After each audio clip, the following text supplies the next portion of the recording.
Hey Spirit Lifters, good day and I hope you're doing well. In this episode I interview Laura. Laura's a psychic medium from Nova Scotia, Canada. And in this episode we talk about life after death, where our loved ones are, how they're doing, and we also discuss the valuable gift it is to actually be human. So I hope you enjoyed this episode, and I hope you all are doing well where you are. Take care and all the best, Spirit Lifters.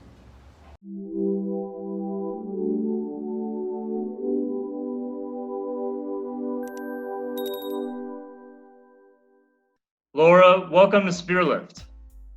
Thanks, Devin. Happy to be here. Thank you so much. Just to start off, Laura, please tell Spirit Lifters, what is a psychic medium and when did you realize at what age you had these abilities? Well, as a kid, I can look back on it now and say I was always intuitive and I could see where things happened. I guess when I was really young, I just thought everybody was intuitive. So everybody knew things about people. I didn't realize I was any different. And then you start to get older and you start to talk to people and kids start to call you weird. And, like how would you know that? And, so I guess I kind of went within myself for quite a while. And when I was a teenager, I started to realize that there was something different happening. I was getting very prophetic dreams and just knowing when people were going to die and these kinds of things that are very scary for a young person. And at the time I was really involved in the Catholic Church, and I was told that if anything was happening to me that I didn't like, I could pray and ask God to take it away. And I did for a while successfully block my ability. But when I got pregnant for my first child, something opened within me and I was quite aware that it was a door I couldn't close. And my great-grandmother, who is also very psychic herself, she came forward in spirit and she said that if I didn't learn how to use my ability, I would feel like I would have mental health issues or I'd feel a little crazy throughout my life, that this was something that I could not turn it off. And I listened to her because she did turn off her ability, and she did have a lot of problems with depression in her life and anxiety. So I took her advice and I started to develop my own spiritual practice. So I would have been about 28 by the time I was fully involved and knowing I was a psychic and knowing that I had to develop my ability. So that's, I almost started doing readings pretty much right away because I was guided by spirit, by my guides and my great-grandmother and a good friend of mine at the time who was totally in the physical, but the two of us were developing at the same time. So we were helping each other. But I started doing readings pretty much right away. So yeah, it's now I've been doing readings about 14 years now. So. Interesting. And how old were you actually when you really started to realize this? Like around what age, more or less? Well, spirit started talking to me when I was 9, and quite often. But when it started, you have, I guess, something that I didn't understand at the time, and a lot of people don't understand, is that sometimes vibrationally, the vibration is off. So it didn't come through like somebody was talking to me. It came through like voices and sounds that I couldn't make out, almost like a radio that's out of tune. And it was really upsetting. I was 9. I didn't understand it. I didn't know what was happening. And I used to try so hard to block it out and play loud music and that kind of thing. Can you describe, sorry Laura to interrupt you, because this is really interesting. Can you, and I'm trying to tangibly or even rationally trying to figure this out. It's not easy. And I think for a lot of spirit lifters that are really curious as well, what is that feeling? What is that sensation? What is that because people like yourself and what you do can have, let's say, in for lack of a better expression, a more tangible way to connect like that. And for you, it seems maybe more automatic. So can you describe in a little bit more detail for people like myself who are not like that necessarily? What is that like? Well, it wasn't always sometimes, but more often it was like sound almost in my head. But there was sometimes that I heard them with my physical ears as well. So if I heard them with my physical ears, it was almost like somebody standing right next to me, like talking in my ear. And then you would hear it as if you hear any sound. But when they were talking to me more through an energetic source, so I think of it like the information is coming through my chakras, so through my energy centers. Now, 9 years old, I had no idea, but something happened to open my energy centers. And the only thing that happened to me that year, I got really sick. I had a high fever, and I had hallucinations during the fever. And then I got better, then I started to hear these voices, and they didn't make a lot of sense. It was more like sounds, or like you could tell somebody was talking to you, but it was almost like the voice in your head, but it didn't make a lot of sense if you're just listening to the words. I had Is it like a faint sound, like it's scrambled? It could be kind of like scrambled. It could have been. It felt very like confusing for me as a kid.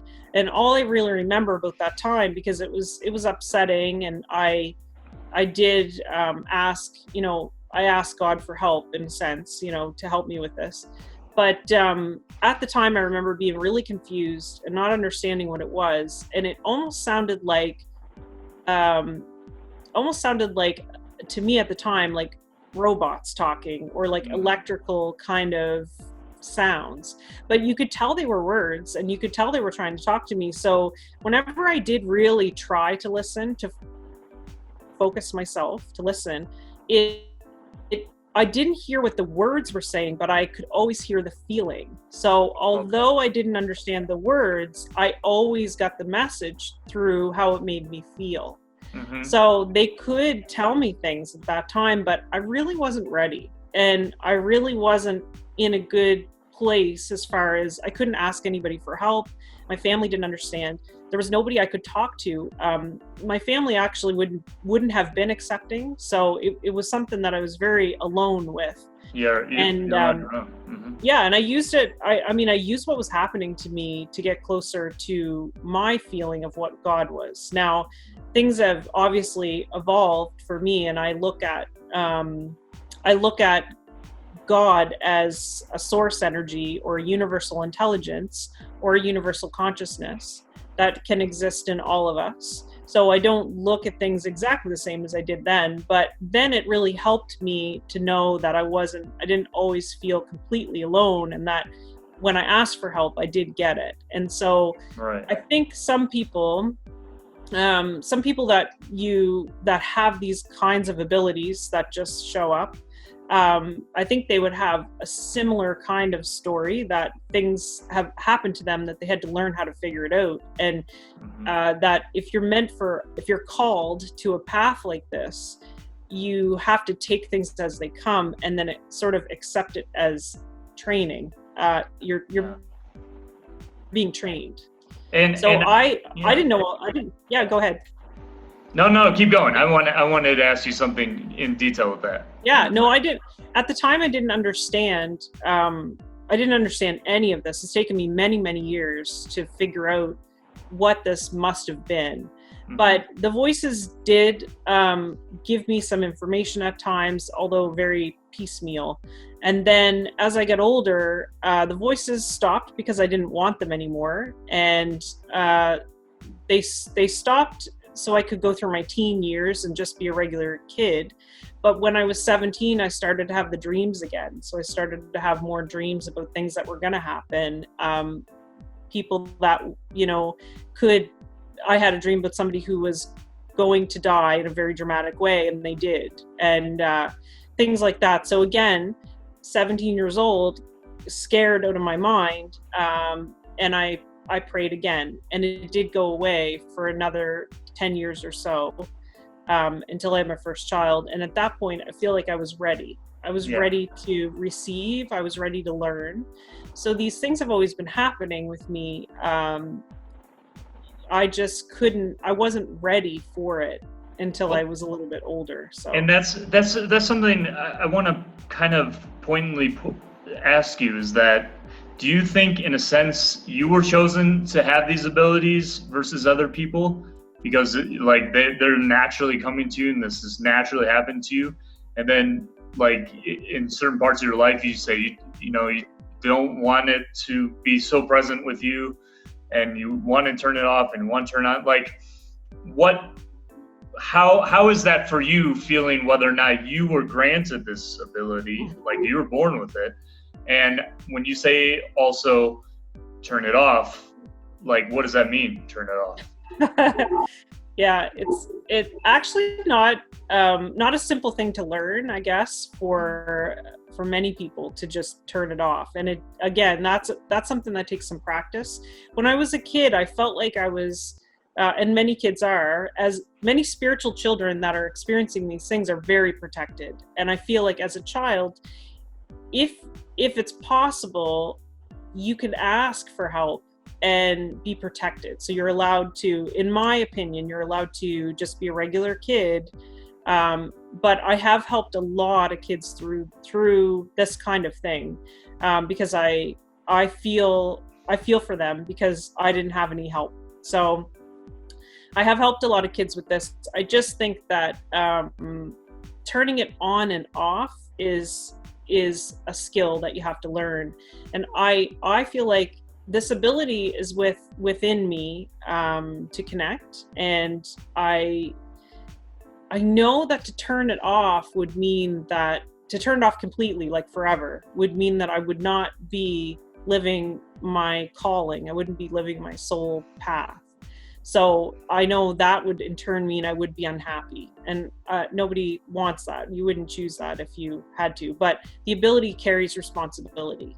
And so I was very aware that I would have the responsibility of knowing how to also handle people, because that's actually what happened to my great grandmother. She did tea leaf readings, but then felt such immense responsibility because she was accurate, and then felt this immense responsibility to look after people as well and not make sure people are okay, that she couldn't do it. She couldn't handle the responsibility of it.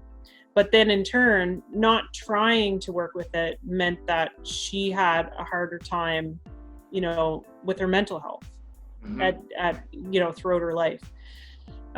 So I guess, long answer to your question, but, I guess I really feel like, yes, we're all unique individuals, and some of us are we come here with this ability to connect to the other side, but I don't have a lot of abilities that other people have, there's a lot of things that I can't do that other people can do. So I look at this like it's also the ability, the natural ability might be there, but you have to hone your ability. You have to work with it.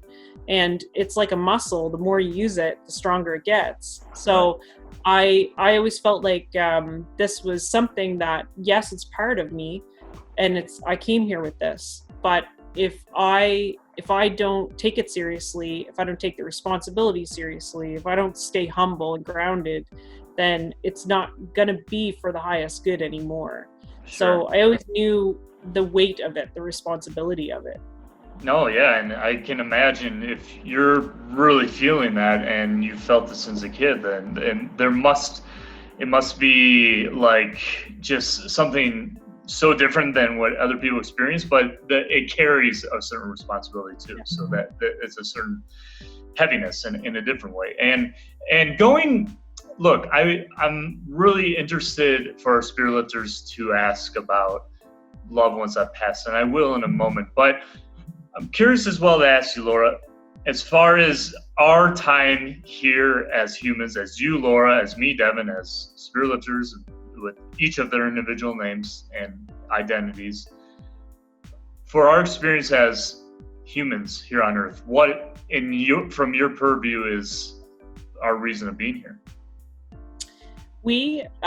There's lots of reasons why we're here. The main one that I think is probably the biggest one for us to know is that we have the chance to be here to expand our souls, to expand our consciousness, and to be here on a path of learning. And this is the only place in the vicinity, in the close vicinity in the universe. This is the only place where souls can come and we get the greatest learning here. And there are lots of places where souls can go, but Earth is the place that's like the spiritual boot camp. It's the place where we have the most chance to evolve, and that's what. But why is that? Why is that? I'm sorry to interrupt you, but just out of curiosity, why is that? Why Earth? Why not somewhere else? Well, I think that here we have a special circumstance of a slower physical vibration. Okay. And I don't think that now people can prove me wrong if they need to. I don't know. I don't have all the answers. I just know. No, I want to know from your perspective, though. I just know that Earth is on this slower vibration. So when souls come here, we forget. That's why we don't know about everything we've done in other lives. That's why we don't know everything we are, and we have to remember the things that we are. So in this life, we may think that we may be driven to go to medical school and become a doctor. And we may think that that's a brand new epiphany, like, oh, I'm going to be a doctor and that's my goal. But more likely, there's been many lives before this one that person had been trained in lots of medical areas and medical fields. So the soul desire is to go to medical school, but it's not brand new information for the soul. It might feel like brand new information for the human, but for the soul, they need the triggers to remember everything that they are, because we don't come here with our memory. It's like we forget everything, and then it's like the trick of the universe. A lot of these things you're going to find, a lot of these questions, it's like the universe, it feels like they're playing a joke on us, because we have all this wisdom, we have all this ability, we have all the tools that we would need to deal with every problem, but we come here without them. And then we get stronger and we face them and we overcome adversity and challenge. And that's really what the soul is wanting. Now, on another level, on a kind of a more of a human, I guess, perspective, I see past loved ones or spirits come to me and tell me that we really got it made here. This is a beautiful life and a beautiful world. And that we have all this, we have the whole package. We have the physical sensation. If we want to, we can have the spiritual connection. We can enjoy our relationships with people and the physical conversations with people, and like the sensation of touch and eating and hearing and seeing color. And it's not that they don't have the vividness, but a lot of the sensation is missing in the spirit world. So they're jealous of us. But why is that? Because it's not contained into like this bodily form, or is it just more fluid, the spirit feeling? Is it I don't know, is it like in relation to what you're saying, is it this kind of what am I trying to look for, this way of containing, let's say, for lack of a better expression, our spirit into this way of being, that it's more honed in rather than just the contrast is what makes this special. Is that? Well, I guess you would think like when spirit go to the other side, you'd think they could have anything. Right. Well, they can have pretty much anything, but nothing's physical. So they're at a very high vibration, and we're able to exist at a lower vibration in our physical body and have a life that we experience in every way.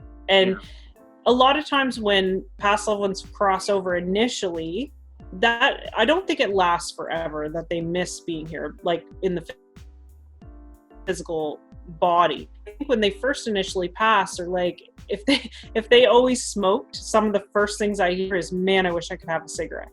Really? Or if they really enjoyed food. Yeah. Or if they really enjoyed food, they might say, oh, I just wish I could have a lasagna again. Or, it's just, they have a sense of humor too. So they say all kinds of funny things about things like this. But I believe that we're on a little bit of a slower vibration so we can have all these physical sensations. And life is a really beautiful thing if that's where your focus is, if that's what you're paying attention to. It's very, very amazing. Even the contrast, like the contrast between, what somebody might perceive as negative or positive, it can be a very beautiful experience and an amazing learning experience to be grateful for the time that you're here.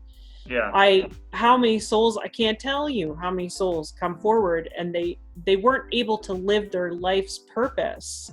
And that's their biggest regret, is they gave their life, their time and energy away to other things and didn't focus it in on what they really wanted to do. Yeah. So a lot of we have a lot of amazing things here that I think if they hadn't had the time to savor, if they hadn't had the time to savor their life, they miss it. It's like anything. If you go to supper and you get an amazing, I don't know if you like cheesecake, but if you get an amazing cheesecake, you want to savor it. And it almost like tastes better, and you don't want the experience to end. And I think that's sort of the way they're looking at us and saying, man, you don't know what you have. Sure. And Laura, I mean, even scientists have pointed this out, the rarity of coming into human form, or, like as far as when you deal with conception on a scientific level, like the millions of odds of actually becoming a human is quite rare. I mean, is there some, in your opinion, what you have come to know, is there some kind of rarity of being a human in that way?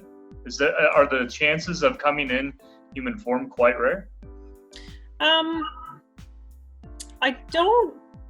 don't know if I can answer it that way. I guess what I would say is that I believe that the divine plan can be very mysterious to us in our physical form, and there absolutely is a divine plan.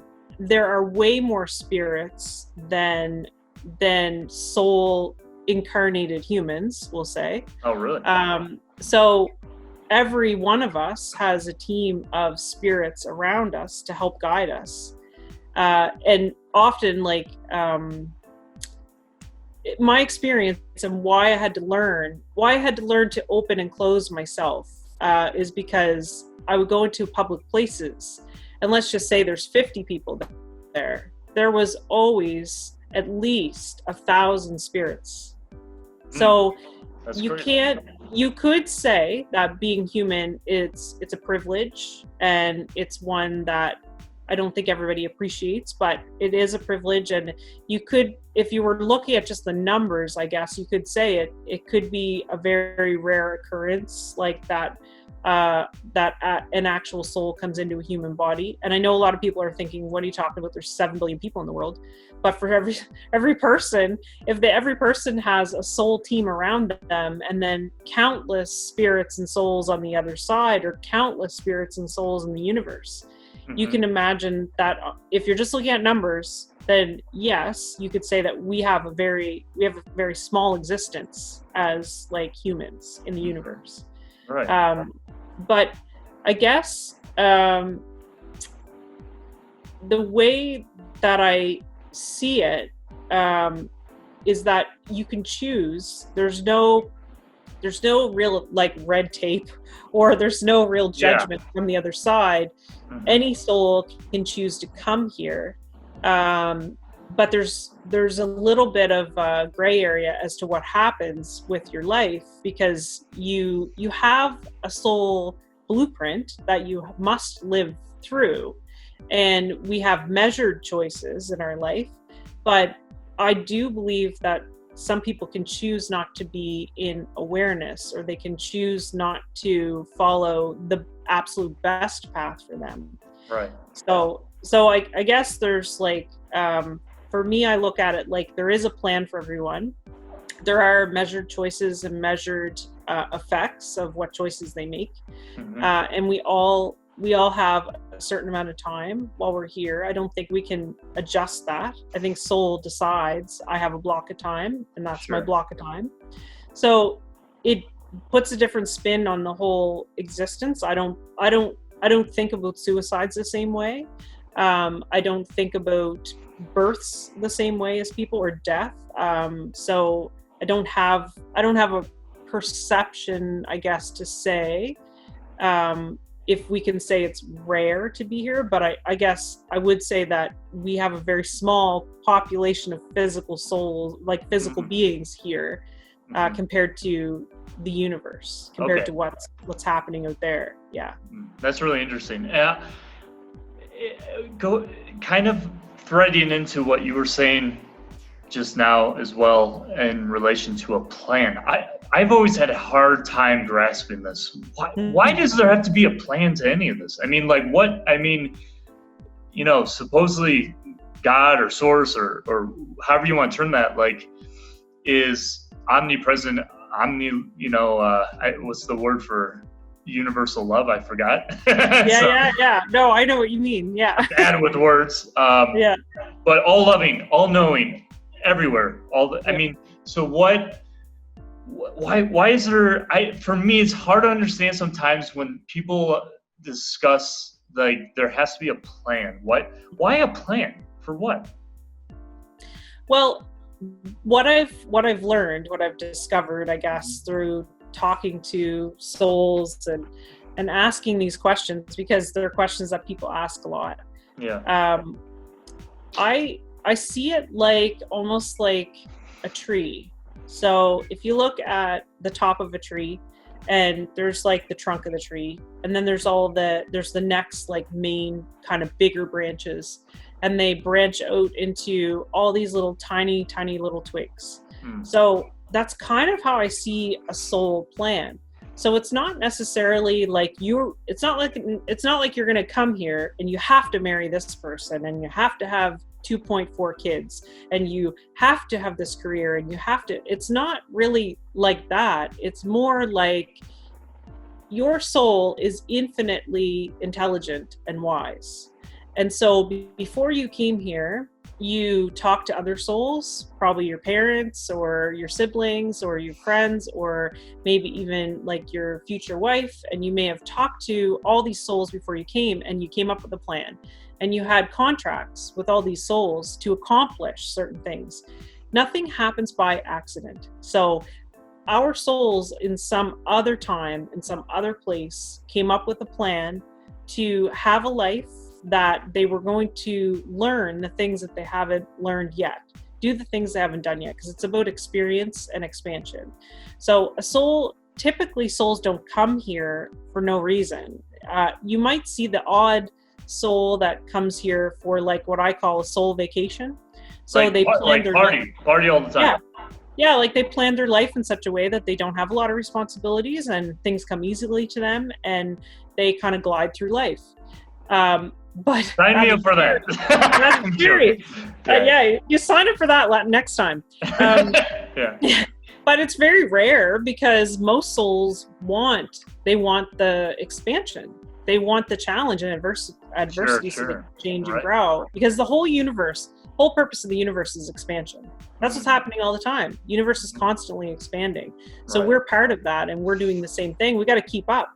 So we're here and we have these plans that are built to help us, to challenge us to learn the things we haven't learned yet, or to overcome bad behavior, or to overcome something that maybe we've had poor self-worth, or we weren't able to have good relationships in the past, or we weren't able to overcome money issues, or whatever. We build these themes in. So the trunk of the tree is like your values and your belief, and maybe like any wisdom that you were able to capture, bring with you, and who you are, your personality is like this trunk of the tree. And then it can branch off into these main branches. So you may be really driven to take a course, like go to college or take a specific course, and that may be a major branch. Then as the branches like branch off, you're talking about smaller choices that you make throughout the day. So for somebody who maybe has been born with heart trouble, but they're making choices every day that are either healthy or not, that would lead off in different parts of the branch. But everything at the end of all these branches is all already planned, an expected result. But you do have free will within your treetop. You have free will to go back and forth and choose within. But I think it is confusing for people to understand, how could everybody have a plan and how could all our plans intertwine? But from what I can see from the other side and looking into, no, I don't do this as a specialty, but it has happened to me before where I've kind of popped into somebody's Akashic record or popped into somebody's life plan or their, what they would call the book of life or any of those things. Everything really is organized and everything really is planned. Mm-hmm. I mean, and I wish I had more explanation for you than that, but in my work, that's how things kind of come across. Yeah, and some things happen to people they don't understand at the time, but it makes a lot of sense later on. So, and it just seems, based on what you're saying, that we need to just be living out this life the most optimal way possible with the least fear. Yeah, I mean, we're human. We're going to be stressed. We're going to be anxious. We're going to be depressed. I mean, that we can't. I think it's almost ridiculous that we expect anything less than that, and for certain things, but there has to be some level of trust as well to really get the both sides of those issues, and speaking about loved ones, Laura, with this, and this is a heavy topic right now, especially we're recording this in 2020. There's it seems like death is on the door, mat of everyone's top of mind, unfortunately. I mean, I'm not trying to be morbid saying that. What I'm trying to say is the pandemic has just put such a dim light on life in certain ways. Not for everybody, not in all circumstances, but what I mean by that, in particular circumstances especially, is that people who have known other people, whether family, friends, or just acquaintances, have had loved ones pass away from COVID and maybe not have been able to say goodbye to them just because of the protocol in hospitals, and rightfully so. They may have their own way of doing things, and it's just what it is. But what I want to bring to discussion here is so many people, just in general, not just this year or in any year, any time, people want to know, especially when they lose someone, where do they go, and are they gone forever? What do you say to that? I think the idea of death is a little bit of we don't understand it the way that it actually happens. And I can only talk from like what I see, but I see people that the physical death is more like a transition. It's a transition into, or a rebirth into the next phase of life. And I mean, on a practical, logical level, I wouldn't be able to do this work if our souls didn't live on. There's no way I'd be able to contact past loved ones. And if it wasn't real, I wouldn't have a business. Like it wouldn't happen. People wouldn't come. So I see the proof of it every day. And I know it's not every day for other people. So I always have to pull myself back a little bit, because in my world, spirit's everywhere all the time. And I know not everybody sees that. So I guess what I would say is that the quick and dirty answer is that yes, we continue on. That life isn't over when the physical body dies. Mm-hmm. And I think that most people just don't understand that we can all perceive our past loved ones. There's a block because we think that we can't, or we just think we don't know how, or we don't actually know what we're looking for. But your past loved ones come back to you in many, many ways. And it's about having the intention to pay attention and to listen. I guess listen with your energy field is kind of a hard thing to explain, but to be in a constant awareness that they're with you, and they will show you. And I've had countless people come back and say, I keep seeing butterflies, or I keep seeing this yellow bird outside my window, or I keep seeing feathers, or a song came on the radio today that my mom loved, and I was thinking of my mom at the same time. And all those little signs are your loved ones trying to tell you they're okay. And then sometimes people show up here for a reading and they don't realize that their loved one has triggered them to come here. So a little glitch on their computer and they end up on my website, or they have an urge to like watch a YouTube video and then they see me and they're like, oh, I should go see that lady. But they don't realize that their loved one has set up all those things so that they could find someone who could help them.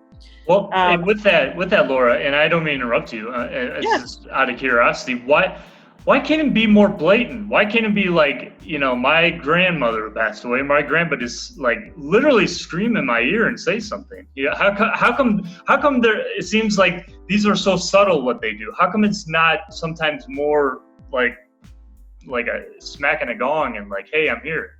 Can't you see? Yeah. This? Well, I mean, and I think. I shouldn't say think, because I really do feel that we are on this kind of energy vibration. So we're on a vibration, and then they cross over into a different vibration. So we have many dimensions that are kind of all stacked up in the same place. We're all in the same place, but different vibrational energies. So it's hard for us to perceive them because we're working on a slower vibration and they're working on a very high vibration. So the frequencies are totally different. They don't interact unless we find a way to contact them.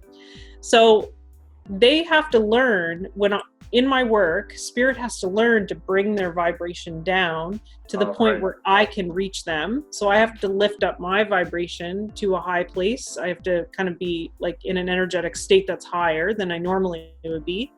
And they have to pull themselves down to talk to me. And there's like meeting in the middle somewhere. Right? Yeah, like there's a little art for them as well. They also have to learn how to do this. It's not as simple.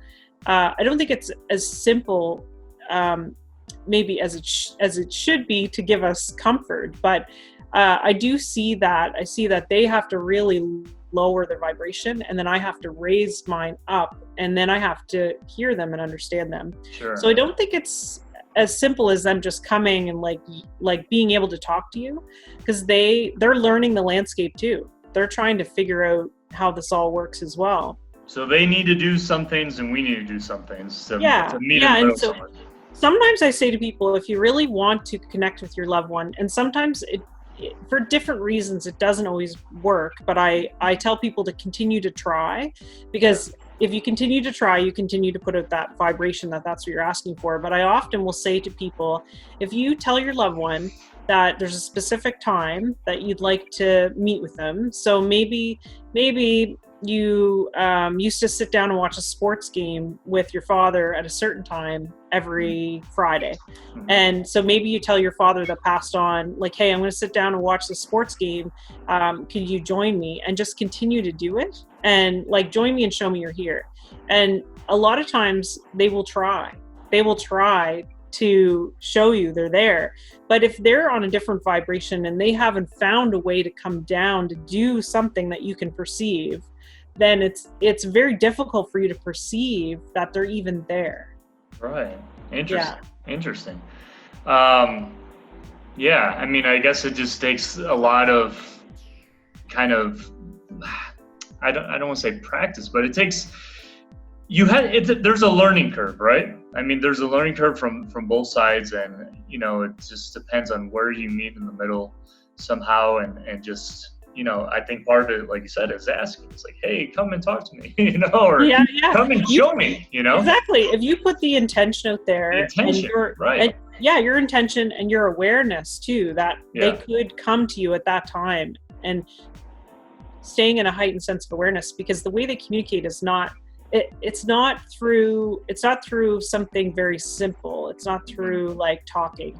Now, sometimes,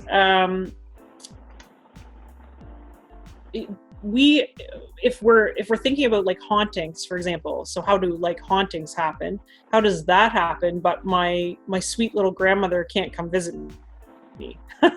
Yeah. So hauntings happen on another vibration altogether, and the intention is fear. The intention is to gather the energy from fear, or the intention is to try to communicate with you because that spirit actually does need help, but they're confused or they're angry or they're stuck. So the vibrational energy is quite low. So a lot of times they find a way to get your attention. But if the intention from spirit is love, it is that quiet voice. It is that quiet, steady, easy, sometimes like so peaceful you miss it message. Right. Yeah. So is this really like learning to tune in, and I guess with a sense of love as well, maybe that. Yeah. Like, I mean, we could say God, or we could say universal consciousness, or however people frame it. But I like to say that God has a sense of humor, because yeah, right. Because here we are, and we're missing our loved ones, and they're still there. They haven't gone anywhere really, but we can't perceive them. But then if there's some spirit that is lost or in desperation, and the energy is much lower, then we perceive them when we don't want them, when that's like an unwanted contact. Sure. We can perceive that sometimes, but we don't perceive the wanted contact, because we're looking for something spooky, or we're looking for something very blatant, and it doesn't come forward like that. When it's somebody that loves you, they're not going to come forward and scare you. Yeah. I mean, I when you say having a sense of humor, I think, what is Richard Pryor doing, with his, his spiritly tactics with us? I can't even imagine, Well, that's the other thing too, is that there's no hierarchy on the other side at all. So if you are really connected to a celebrity or somebody that's passed, you can ask them for help in your own life. You can talk to them, and there's, most of the time, 99% of the time, they will try to help you. Wow. It's pretty damn cool. I'm going to see what Richard says tonight. Yeah, you should. Yeah. Laura, just to conclude, and this has just been a fascinating conversation with you, and it's amazing the work you do. This might be a hard question, but can you give spirit lifters a glimpse of what the other side is like, if you know? Actually, I asked years ago, I could see glimpses, I guess, through my readings, but it didn't feel like enough. And I asked years ago of my guides if they could take me to the other side so I could see. And it didn't happen right away, but I was persistent and I kept asking. So the whole experience for me, I'll try to keep it not too long, but I have the perception that I was flying, that I was with my guides, that they were helping me, and I showed up at a cabin that was really like a rundown cabin. You could see through the boards, and I didn't know what I was doing there, but everything felt very good. I was excited. I remember that. And the door opened, and there was a little lady there, and she was hurrying around, and she was worried that we showed up too fast and she wasn't ready for us. And we had this little back and forth with her, and I basically said to her, it's okay, I can wait, it's okay, you can calm down, and we'll wait. So when she was ready, she opened up another door in the cabin, and when she opened up the door, I was in this place that was just pure light. We don't have proper words to explain it. It just felt like I was complete. I was one with every soul that was present. And I could look and see almost like hills of light beings. So they were just, all you could see was their form. So heads and shoulders, but there was so many of them that I couldn't count them. But it was almost like collectively they talked to me all at once, and they told me how much they loved me, how much they missed me, and they asked me where I had been and why I hadn't visited in so long. Really? And I had this overwhelming just feeling of love, bliss, joy. It was just any bit of fear that I would have had about dying absolutely was gone. Absolutely. Wow. And then I looked over to my side, to the right side, and I could see more light beings, but they were in a line, and they were all lined up to go back through the door that I had come through. And they started out as just light figures and then changed into more physical looking beings as the line got closer to the door. And a bunch of little kids that were in the line, they scooted out of the line and came over and hugged me, and they told me how much they missed me. And then they went back in the line, and then I was told my time there, I had to go back, I couldn't stay. So I went back through the door, and then that was it. I just peacefully continued on about, I was actually sleeping when it all happened, so I just went back to sleep. But the next morning, my husband at the time told me that he woke up in the middle of the night and he saw my light form. So, and you have to understand, he wasn't into this work. He didn't understand all of it. He appreciated it, but he didn't really get it. But he said he saw my light form above my body, and it was just hovering there. And for a moment, he thought I was dead. Like, he thought, that's it, she died in her sleep, but he could see I was breathing and all that. So he went back to sleep, and he said, I thought it was so weird that I just peacefully fell right back to sleep. But he had a glimpse of kind of my light being. So I think what people, a lot of people with near-death experiences, what they explain, it's not far away from what actually happens. But we have to put it into our human perception so we can explain it. So It can be hard to explain all the feelings and all the complete knowing that comes from being on the other side. When people die, they have loved ones around them helping them. Really? They have past loved ones come forward. Angels and guides come forward, and they will help them through the transition from the physical body into the energetic body. So they help them in that transition, and then they also help them move forward to the next space. So the next space usually is like a life review, where they can review their life and see how they affected people and how people saw them and perceived them. If they had a traumatic kind of life, or if they were abused, or if it was a suicide and there was trauma around the suicide, that soul would then be taken to a place where they can heal. So some people call this cocooning, but you go to a place where it's complete rest. It's just complete rest. Sorry, Laura, in the life review, is there any judgment, or is there just kind of noticing what you've done and did well or not well? This is where God does have a sense of humor, because there's no external judge. It's only the judgment you place on yourself. It's only you. Okay. Only you.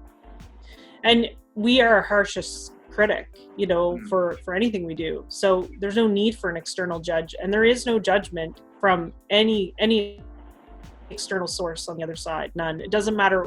It doesn't really matter what you've done, but that doesn't mean that you don't have sort of like rehab to go through, or counseling or therapy on the other side, because that happens with souls that haven't been able to manage their life very well.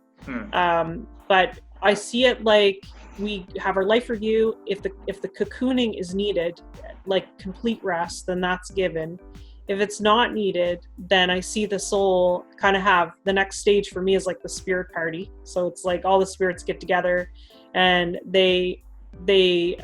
your past loved ones that were missing you and your family and all the people that have crossed before you are so happy to see you. And there's a reunion, like family reunion. And animals, like my dog that passed. Everything. Really? Yeah, absolutely. Great.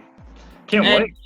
After the reunion happens and things start to settle down, and you're kind of trying to learn the ropes, there's help for you to figure out how to do things there, like an orientation kind of thing.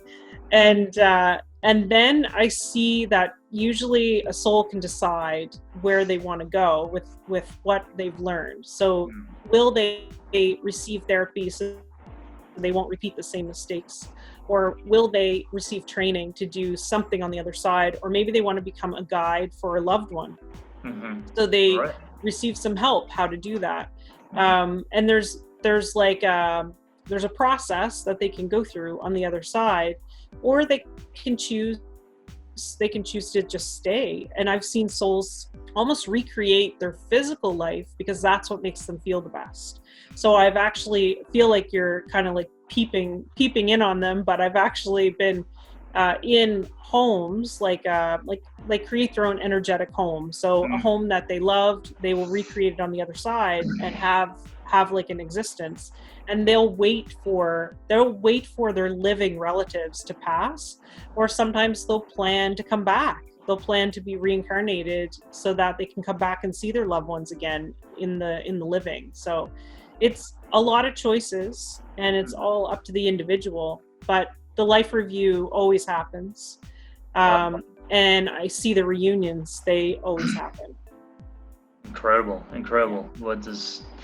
And I'm wondering, you saying that too, if my, wife wants to have her husband as Elvis, am I going to be SOL or, Yeah. I don't know. I'm scared about that one. She could ask. I mean, yeah, she could ask. He probably wouldn't be rude about it, but you have to agree. And so a lot of factors there. I don't know. Laura, this was a fascinating conversation, and it's amazing the work you do, and I think it just really is so important for our lives, and so important for understanding our just essence of being, and just appreciating what we have now in this life, and what it really means, and really look forward to someday where we can go after we this body expires. So thank you so much for this opportunity to speak with you. And where can spirit lifters know more about you, to book a session, to you have courses, from what I saw as well, like where can people find you? Well, the easiest place to go is my website. Everything is linked from there. So it's just laurawarrenmedium.com.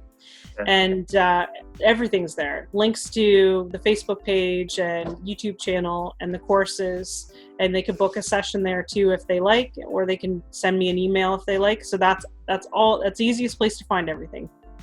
Excellent.